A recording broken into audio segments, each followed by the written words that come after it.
Hey guys, my name is Anthony and in today's video I'm going to be giving you guys some tips on how to improve your lap times on F1 2020 both on and off track. So make sure to watch to the end of the video to get some valuable information, and with that said, let's get straight into the video.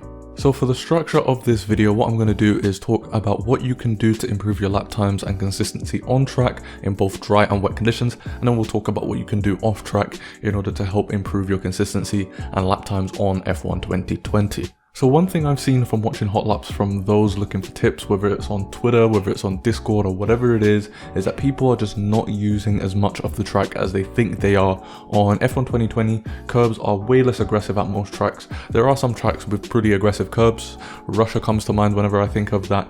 But for the most part, the curbs are way less aggressive and you need to be taking advantage of those if you want to gain time. So taking a look at turn 1 at Australia, for example, by swinging the car to the left and using all the track available on entry going into the braking zone, then swooping the car back to the right, cutting the first corner, and then using as much of the exit curb as possible, you can actually gain over 0.4 of a second compared to if you didn't cut the first corner or used the exit curb. So by simply just using all of the track on entry, then cutting through the first corner, and then using all of the track on exit, I gained over 0.4 of a second in a single corner. Next up is your braking technique. You can make the most time on track in F1 2020 when braking, so the later that you can brake into a corner, the more time you'll gain, and trail braking is probably one of the most common and efficient ways to brake on F1 2020 at a higher level. And if you don't know what trail braking is, it's basically where you brake as much as you can going into a corner, and then the more that you turn the car towards the apex of the corner, the more you lift off the brakes. This technique allows you to carry as much speed mid-corner as possible, and combining this technique with your track usage will also allow you to get on the throttle earlier, which also improves your lap time. And speaking of throttle, that can also slow you down depending on how you use it. With traction control on, whether it's full traction control or medium traction control, you will generally be slower out of the corners. That can't be avoided because that's just how the game works. However, even with traction control off, your technique can still make you slower on track. So taking a look at the first two corners at Monza, I've got two clips here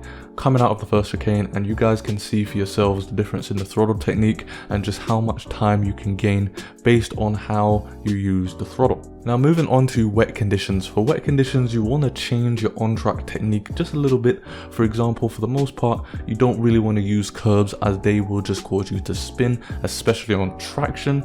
However, there are still some corners that people use even in wet conditions. Jarno Opmeer, for example, still uses the outside curb going into turn 1 at Austria, but you'll notice that he doesn't use as much of the inside curb as he would in dry conditions.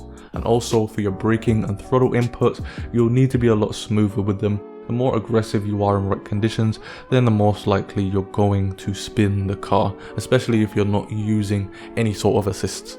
And lastly, we have things that you can do off track that will impact your lap times on track. And to be honest with you guys, the only real impactful way that you can improve your times off track is through your setups. Setups that have more oversteer tend to do better on F1 2020 because of the way that the physics works on the game, and that's why you'll see a lot of crazy setups on time trial, especially if you're on PC and you can actually see what sort of time trial setups that the F1 esports guys are using. However, you still need some stability in those setups for race conditions, so the best way to get consistent and quicker lap times with your setup is to find a balance between oversteer and rear stability of the car. If you guys want access to a bunch of different setups and strategies, then you can join my Discord server where I have my baseline setup spreadsheet that also comes with race strats for 50% races at every single track.